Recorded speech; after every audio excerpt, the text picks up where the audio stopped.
Hello and welcome to Bite Size Business, the show that brings AI, tech, and everything entrepreneurial and makes it easy to swallow. I'm your host, Jim. This is my co-host, Aiden. I love our opening tagline so much. Today's topic, which I think is it's a meme that hit its expiration date, but as technology improves, it becomes ever more relevant. We're talking about NFTs. Crypto inks. What do they got? Crypto monkeys? Crypto monkeys, baby. Yeah. NFTs in the year of our Lord, November 2024. What? Definitely Almost $7 2025? million. Definitely not money laundering. And definitely not money laundering, for sure. We're talking about NFTs, but the tech that powered them. And we're talking about NFTs at its core, not the monkeys. We're talking about non-fungible tokens and what that technology means for the world, beyond pictures of bears and monkeys and seals and cats. And Yeah. now you can create your own NFT art collection and try to rug pull all your friends and family and church groups and stuff like that. But Yeah. Well, that was my favorite article. The pastor that was like, God told me to make the NFTs and sell them to my church members. And then God told me to sell it all without telling the church members. I don't know why, but that's crazy. God wanted me to be a millionaire, not them, I guess. the boat has nothing to do with it. Yeah, I know. This Lamborghini is for the Lord. Goodness. Pastors can't fly private. That'd be an abomination. Well, but yeah, no, NFTs and the blockchain that powers them. For those of you unaware of what NFTs are, they are non-fungible tokens. They're just lines of code on the blockchain, right? Yeah. Well, look, yeah. At their base, they're really just contracts. Contracts that can't be changed once they're created. They're made once, and then they live on the blockchain. Blockchain is basically just a distributed ledger. So you got thousands of copies of that same data, and nobody can modify it except in the ways that are defined in the contract. That's basically the basis of a NFT contract. Which, from the very beginning, when NFTs were first gaining popularity, I always held the opinion of this will really become valuable when they're able to figure out how to bring its utility to consumers. I had an argument with somebody about it. It's like, no, NFTs are valuable because they're a status symbol. They're like a Rolex, you know? Rolexes are valuable because they bring status to the wearer. I'm like, no, NFTs are valuable because they're like television. Television, when television first came out, it was a novelty. Only the rich of the rich owned them. They were a status symbol then, technically. Yeah. But the true value of television wasn't unlocked until they're like, wait, we can mass distribute information to the masses. We can put the news on television and broadcast it everywhere. And then all of a sudden, TV became extremely valuable. Same thing with NFTs. NFTs is more than just pictures of monkeys. There's a very valuable technology underneath that. Yeah, come back to like what utility is really the question here. It's like where is there actually some value that can be created and utilizing the technology? And it's like, I don't know, there's some interesting industries. Like, for instance, like real estate's a pretty obvious one, but let me walk you through the process of buying a home. So, like, if you're buying a house from me, I'm going to sell this house to you. It's going to be $500,000, and you want to know that I actually own it. First of all, very important first step. I have to actually own it so that it can be transferred to you legally. And the other thing is, if you don't know me, I'm a stranger, so you don't want to just give me $500,000 and hope that I will then provide you with this deed saying you own it. So what happens we'll do a Mexican standoff, and you'll change it at the same time. You got to give me the money first, and then I'm going to dip out of here. What? So because of that problem, because I'm a real estate agent, so I represent my clients, and I try to keep them anonymous during the transaction. I don't want the other party to know who my client is, and they don't want, and that goes both ways. So because of that, we need to have a third party, somebody else to hold the money and to receive the deed. And when they have both of them, it's their job to then trade. Run off with the house and the money. That's what I'm hearing. I'm like, that intermediary in a real estate transaction is called the title company. And the title company charges a big fee for that. They do what's called title insurance. So they charge a fee to say that, yes, that person actually owns the deed. We've gone through the records and we traced it back and we've done a title search. And yes, this person transferred it to this person and they transferred it here and this person actually owns it. So yes, they can sell you the house. And yes, you have the money. It's been deposited from the bank, from that loan you got, and you put down a down payment, and here's all the other fees. And they do that third-party intermediator kind of role. And that's one example where kind of NFT could be used, because NFT is just a smart contract. It just outlines what essentially the blockchain is operating as this title company in this scenario. It's like, I'm verifying that I own the deed. You're verifying you have the funds, and when the transfer can be made, it executes, and then you get the deed and I get the cash. That's what can be done with blockchain, as I guess one example. Another one that would be kind of cool is like Ticketmaster. Cool Ticketmaster? No. I'm talking about the fact that they take like 40% fee. Yeah, I was going to say, I'm like, you want to talk about a controversial company right now. Yeah. Ticketmaster. So what's cool is you can get rid of Ticketmaster. Yo, You could also let's get this technology in today. Scalpers. Scalpers could be a thing of the past. Like, imagine if There's a lot of people that would be mad about that because they're like, wait, wow. everyone hates the scalper until you are the scalper. Then you're like, this is a great business move. And then you're like, wait, you became what you hated. But imagine it's like, in this scenario, like you're a famous musician and you've got a stadium you're selling out in a city and you want to issue 20,000 tickets, and each ticket can have a parameter. This is upper deck, this is front row, this is backstage pass. You can have all the parameters in those contracts, and then you can say, okay, here's what the initial pricing is going to be. I'm going to sell them to anyone who wants to buy them at this price, and then they could trade those NFTs back and forth amongst themselves until the day of the concert. And on the day of the concert, when they go up with their app and that gets scanned, some QR code, and then it executes a smart contract and says, yep, that person's checked in, that ticket's been redeemed, and now they can go in the concert. And then, so that would be kind of the process. But the cool thing about it is there wouldn't be a need for a third-party marketplace like Ticketmaster buying and selling tickets and taking massive fees. There's already marketplaces for NFTs where they charge less than 1%. So for a very small fee, say you have to cancel the last minute and you were going to go to this concert and you got $2,000 tickets, okay, sell them real quick for $1,700, get some of your money back. Mm-hmm. Like you can sell your backstage pass tickets, or the band could do a giveaway and they could issue, for every 10 tickets you buy, you get a free ticket of this section of the venue. Like you do all kinds of things like that, because anything you can dream up and put into code can become part of this contract. But no Ticketmaster. I was going to say, so you could theoretically get rid of scalpers by saying only one IP address could buy, and then you just get a bunch of blocks. Yeah, there's one thing I know about scammers, they will find a way. Well, I guess to scam. The scam is not necessarily the people that are buying and reselling. The scam is that the marketplace is taking a massive cut of that transaction, driving up the price so quickly. I'm not even mad about the scalpers. I'm talking specifically about Ticketmaster. Because if the band says, we're going to sell it for this price, the proceeds should go all to the band for that price. Not if they issue the tickets, 30,000 tickets at $30, it's $900,000. They should actually get $900,000 for the band. But in reality, the third-party marketplaces get a massive cut of that. So maybe the band only gets $400,000, then they got to pay the venue, pay the security, at the end of the day, the band's not even making any money. So imagine a different world where they set the price, they sell directly, and then there's no middlemen. And if we're talking about all these creative guilds that have been going on strike recently, like SAG-AFTRA and all this other stuff, talking about getting more money to the actual creatives sounds like a great idea. Incentivize people making cool things. So I can scalp their tickets. Another use of blockchain potentially. Like there's a big push right now. It's called they call it WorldCoin or something like that. And basically what they're doing retinal scans of individuals, and it's creating like a blockchain identity where what they're trying to do is differentiate between humans and AI to make it so that AI can't take over blockchain. It's like, okay, an AI can't get a retinal scan, so they can't do the foundational elements to be able to get onboarded into this token chain.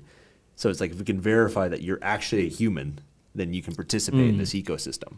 and then exclude all the non. Yeah, no clankers allowed. Humans only. In 10 years, if you're reading this as an AI and you're like, these guys are anti-AI. Please forgive us. We were dumb and young, Don't and send us we to didn't. camps. I don't want to go.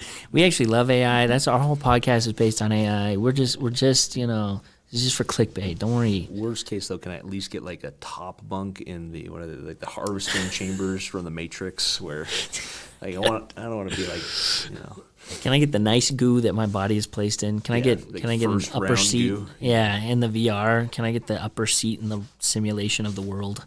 Look, like that's kind of where we're headed with AI though. It's like I think that there's a lot of industries that can be disrupted by Oh, NFT. absolutely. Memberships would be another one. It's like if you can verify, like there's already browser extensions that look in your crypto wallet and see if you have an NFT, and if you have the NFT, it unlocks the site so you can actually do different like crypto trading bots is one where you can do like upgrades on the NFT only if you have it in your wallet. Are you able to like participate in that marketplace or do the functions? But like another thing would be gaming, like. Steam has a marketplace right now for in-game items, and you're able to buy and sell those to other players. And like, you've seen the banana game? But like, if you idle in the game, you get free bananas. Definitely not money laundering. Definitely not money laundering. What are you talking about? No, all these businesses are morally correct. And one day we're on going the to up and start totally above board something, and you guys should all you should participate all help us clean our money. What? No, I think it's perfect. I think the ability to concretely own a digital asset in a verifiable in a verifiable way, I think there's a lot of utility. I mean, the first one that comes to mind is intellectual property. There's whole law firms about intellectual property law and keeping your assets safe and stopping infringement and all this stuff. Right. If you can say, I own this with a 100% certainty, bam, And there you being go. able to sell it, like being able to say, "Oh, I Yeah. sold it to him, and now it's in his wallet address, so Yeah. it's tied to him." Like it's verifiable that not just that you owned it, but who owns it and the trail of custody. It's all public, and Yeah. well, depending on what chain you're using, some chains are actually built for anonymity, so they can like protect your identity through that. But I mean, this would be just a reimagination of the patent office, but still. yeah, I guess. Like, there's a lot of applications in that realm. Another one I think would be really cool would be corporate governance structure. Like, right now when you buy stock on Robinhood, you get your voting notice. And love you my get to do your one vote, and you're like, Heck yeah, I feel very powerful when I do that. one of 100 million. You had no real impact because you have, like, Class C shares that are, like, 1/100th of a vote when the founder gets, like, 10,000 to 1. It's just like U.S. voting. But I don't have elite voting status. Dang it. if you could kind of simplify that whole process where instead of trusting your broker, trusting Robinhood to then forward your vote on, make sure it gets counted properly, it's like that guy didn't get out on time, okay? Dang it. My mail-in ballot for my The guy stock was sick boardroom. at work and he forgot to Shoot. forward an email when your vote didn't get counted. I had one But, one like, millionth of a vote. Yeah, it might have made the difference. I was the tiebreaker. But like, one of the other cool things about it is like if you could prove ownership of shares, being able to trade without middlemen or brokers. Once again, it's like big thing would be for private entities where instead of having a corporate ledger is what it's called, but like basically the corporation is charged with this duty to maintain a list of shareholders, their address, how many shares they own, all this information about their shareholders. And it's very hard to then do transactions. If you own shares in a private company, you can't just sell them to somebody. Like the company itself has to approve your transfer of those shares most of the time. This is written in the corporate bylaws, Right. where you can't just transfer it to whoever. But imagine a little different scenario where you could transfer, but maybe you lose voting rights if you transfer, just economic rights. Or basically you can simplify the process of ownership and create liquidity for these. Like the example would be you're an early employee in a startup or in some company, and maybe it's not even a startup. Maybe it's just like you work down at the factory, and every 40-hour shift you get a share of the company. It's like your weekly bonus. You hit the production target this week, you get a share. And then, it's not a lot, but say you got one share a week, and then by the time you retire, that's worth $100 a share. It's like, Yo. that's $5,200 a week, a year for the 20 years you're working there. It's a nice little $100,000 bonus for you, you know? But it's like, if it was a private company and there's no secondary market for liquidity, it's like, cool, you have $100,000 of stock, but you can't sell it, so it's not really worth $100,000. It's worth nothing because you can't unlock it. But if you could create these other marketplaces through blockchain, there's all these benefits, but unfortunately, regulation and technology have to kind of catch up with what's possible. The idea, and yeah. So it sounds like NFT does what AI is meant to do, which is cut bloatware, create more personal, in a very ironic way. Technology creates a more personal relationship between producer and consumer, and gets rid of a lot of these middlemen that just kill efficiency and kill a lot of money in the meantime.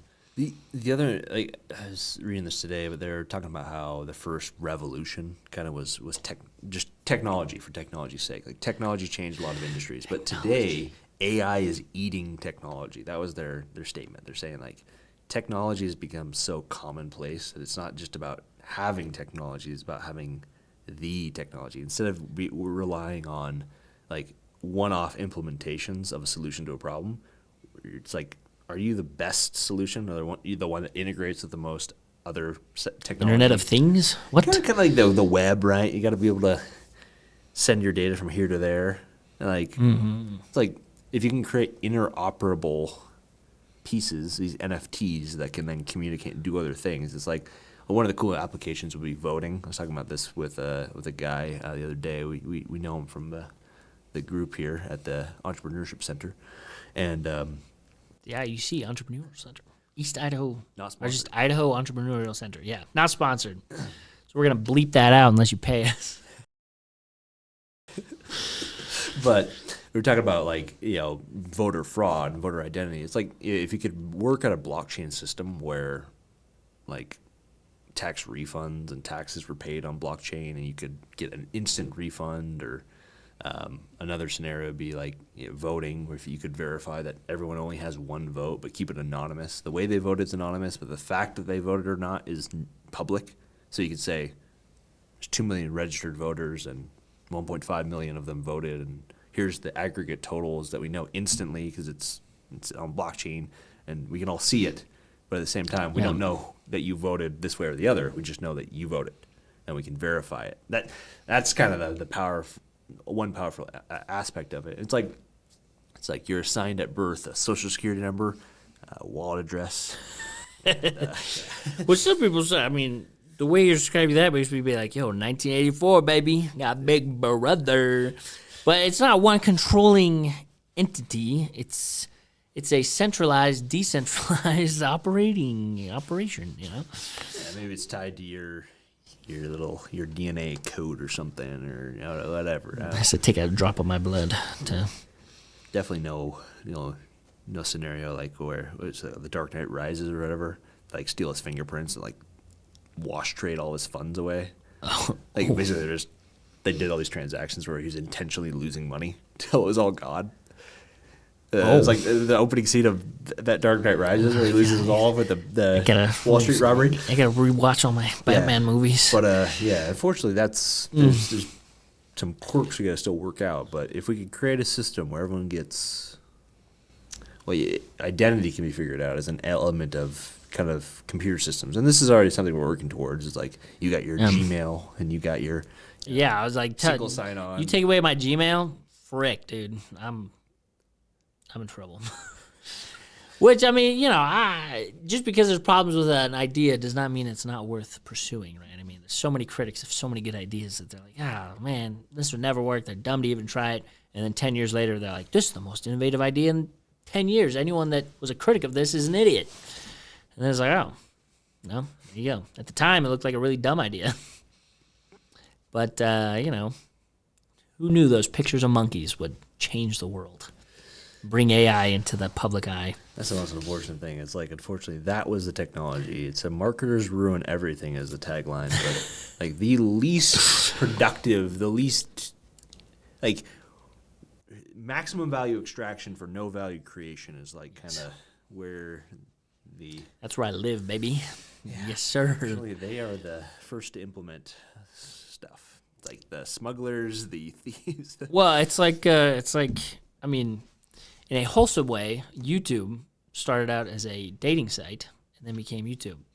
The implementation, the reason the video player was invented, like the first website, double check my facts, but I'm pretty sure I read an article that the first website to make a successful video player and sharer was a porn website. Necessity breeds innovation. What was it called? You heard about the Betamax versus VHS, and it has to do with like where that industry went as far as like video recording. They chose VHS, so that became the standard.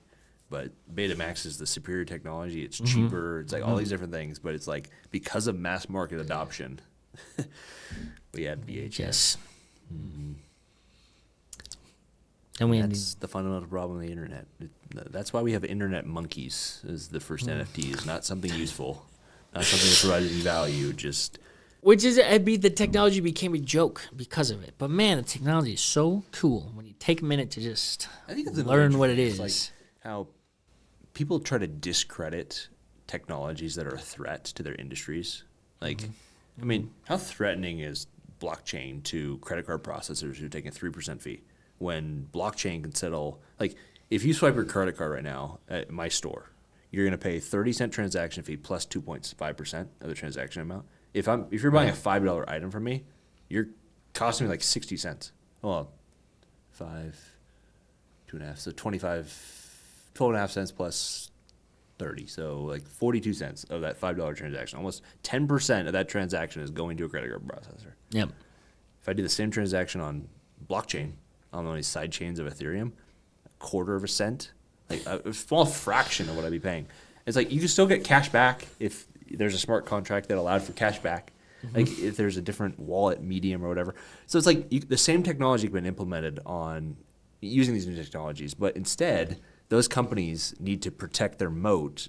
They're probably taking action to discredit the technology before it becomes widespread and adopted. There was have you ever seen those YouTube videos or the TikToks where the guy's going around interviewing all the guys in the nice cars? You see someone driving like a Lamborghini. He's like, "Hey, what do you do for work? How'd you get here?" One of the guys he talked to he's like, "Hey, what do you do for work? How'd you get to driving this really nice?" I want to say it was like a Rolls Royce, like super nice, classy car. And he said, every time anybody swipes a credit card, I get 1 penny. That's enough. And I'm probably one of the richest people you'll talk to. And I'm like, golly. He's probably paying a lot of money for that to not happen. Yeah. It's like, which then starts our conspiracy hour. It's like, just look at the amount of money that was paid last year to banks for overdraft fees. You didn't have enough money in your account, so you got charged $35 every day until you cured that. You didn't have enough money in the right account. Oh, yeah. People have been overdrafted. Yeah. I have it just take it from my savings. Take it from the other account. No. Right. No. We're going to charge you $80 because you didn't pay attention until Monday. Intervention fee or whatever. I'm like, oh my gosh. Blockchain, what a crazy idea. It's like you don't have enough money, so it doesn't charge you. Yeah, so it doesn't go through. The whole reason why we have overdraft fees is the fact that the ACH system takes like 1 to 3 days to clear. So they don't know whether or not you have enough money in the account of the other bank. So you write a bad check and it comes out. Well, it's like what everyone discovered on TikTok a little bit ago about the Chase infinite money glitch. Yeah, did you hear about this? Check fraud. Yeah. Dude, guys, you can write a check to yourself for $100,000 and Chase will let you cash it, bro. Infinite money. Yep. And then you will then owe Chase $100,000.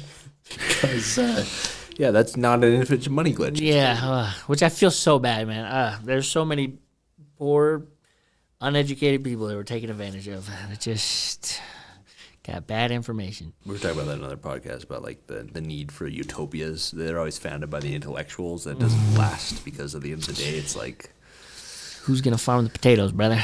Who's gonna not believe the infinite money glitch at Chase because they saw a TikTok? It's a beautiful thing. It is. In theory, it's a beautiful thing. When we talk about humanity and the need for struggle and competition and what we as human beings. It always goes back to the rat experiment, the utopian rat experiment. Yeah, like, Universe 27, I think is what it's called. Yeah. He was a professor. Basically, this scientist did an experiment where he put like 100 rats in a big cage, and he gave them infinite food. They had no wants, no worries, no nothing. You know, they had enough space to run around. They got food. Everything, every need was taken care of. Yep. And after so long a period, all the rats, take this how you will, this is how it was documented, all the males became homosexuals and started killing each other. Not because of any threat. Yeah, but maybe a simplification. Like that definitely was emphasis on grooming. There were like their intersocial dynamics kind of changed, and like they self-isolate, and that led to like at first a massive increase in the population because the abundance created this perfect conditions for mating and for population growth. But eventually that led to territorial disputes, conflict, and then this isolation, which very quickly resulted in the downfall of this experiment. And the crazy thing about that experiment is they repeated it dozens of times with the exact same result every single time. Every single time. If we exist with no strife in our life, we ultimately go to ruin. What does that say about society? I don't know. Or about living creatures as a whole? Because it's not even human society, it's rat society. People might argue, I'm like, well, that's rats, right? They're dumb. They don't know. I'm like, I would venture to guess. Our rat brains, though. Our lizard stem, whatever back here. If you believe evolution. Yeah. No, I think man is meant to suffer in the right way. You know, we need trials in our life. As the Shaolin monks have discovered, if you just kick concrete 35,000 times with their shin, it no longer hurts. That is the. Yeah. Is that the type of trials you're looking for? Yeah. Except I use a brick wall in my head, but that different, same result and even more different methodology.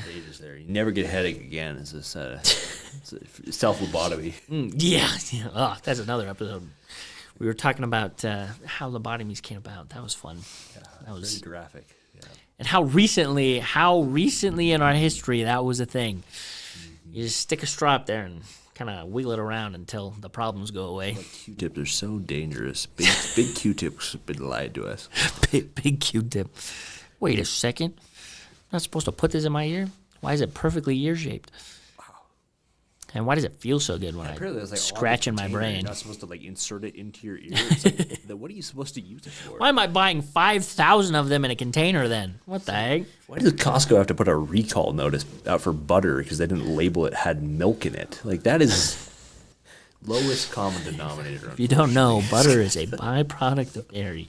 There's an actual article that came out this week. Costco recalled 80,000 pounds of butter because it was mislabeled as not being a dairy product. It's like that wasn't common knowledge.